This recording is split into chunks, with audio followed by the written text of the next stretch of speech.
আসসালামু আলাইকুম ওরহমতুল্লাহি ওবরাকাতু। প্রিয় ইসলাম প্রিয় ভাই ও বোনেরা, সকলে কেমন আছেন? চলে আসলাম একটি গুরুত্বপূর্ণ কথা আপনাদের সামনে তুলে ধরার জন্য।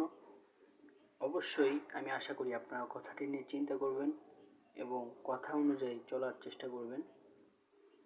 আমাকে অবশ্যই চিনে থাকবেন, আমি কাদের জুনাইদ। আপনাদের সামনে মাঝে মাঝে কিছু ইসলামিক কথা বলি এবং কখনো বিনোদন দেই। আজকে যে বিষয়টি নিয়ে আলোচনা করব সেটা হলো আমাদের দৈনন্দিন জীবনে বাদ্যযন্ত্র এবং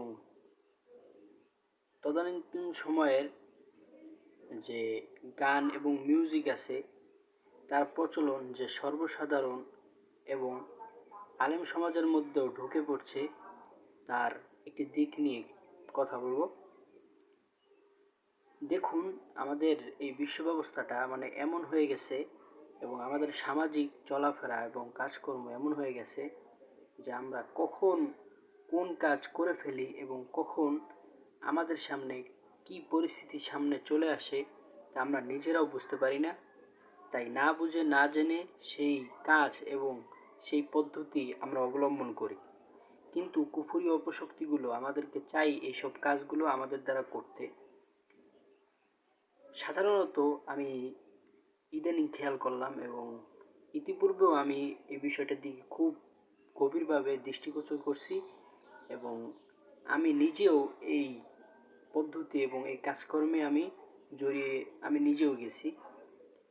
দেখুন, এই বাদ্যযন্ত্র গান বাজনা আমরা এমনভাবে এখন সোশ্যাল মিডিয়া সামাজিক যোগাযোগ মাধ্যমে এমনভাবে ছড়িয়ে পড়ছে যে আমরা নিজেরাও জানি না যে এটা যে একটা গুনাহ, মারাত্মক একটা ভুল কাজ এবং কিছু ইমোশনাল এবং কিছু মুহূর্তের ভালো লাগা এবং ভালো কাজের জন্য ভালো একটি উপস্থাপনের জন্য আমরা এটা করে থাকি, কিন্তু এই কাজটি যে গুনাহ আমরা নিজেরাও মনে করতেছি না এবং কেউ কেউ বাধাও দিচ্ছে না। এবং কি শুধু জেনারেল লাইনে যারা কোরআন হাদিস পড়ে নেয় এবং ইসলাম সম্পর্কে একটু কম বোঝে তারা তো এটা করবে, এটা স্বাভাবিক, কিন্তু যারা মাদ্রাসায় পড়ুয়া আলেম সমাজ তারাও এই কাজটি নির্দ্বিধায় করছে এবং তাদেরকে যদি এই বিষয় থেকে বাধা দেওয়া হয় তারা মানছে না।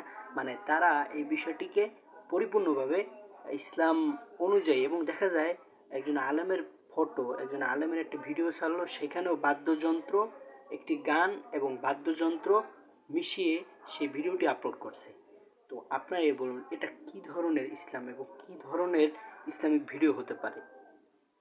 সর্বসাধারণের জন্য আমরা যদি চাই যে ইসলামিক বাদ্য, যেরকম ইসলামিক যে আল্লাপাক নবী সাল্লাল্লাহু আলাইহি সাল্লাম যেটি বাদ্যর কথা বলছেন, যে সেই বাদ্যটি আনন্দের সময় ঈদের দিন শুধুমাত্র সেই বাদ্যটি আমরা বাজাতে পারবো, সেই বাদ্য ছাড়া অন্য কোনো বাজনা আমরা বাজাবো না এবং সোশ্যাল মিডিয়ায় আমরা এই বাজনা থেকে দূরে থাকবো। তো আমরা যদি সবাই দূরে থাকি তাহলে এই বাদ্যযন্ত্র সামাজিক যোগাযোগ মাধ্যম থেকে অপারেশন করা সম্ভব। আমাদের সকলের চেষ্টায় এটা সম্ভব, আর যদি আমরা না চাই না করি তাহলে ভবিষ্যতে আমাদের যে আগামী প্রজন্মের খুব ভয়ঙ্কর আকারে এই বাদ্যযন্ত্রের ভিতরে জড়িয়ে যাবে। এই ছিল আজকের কথা।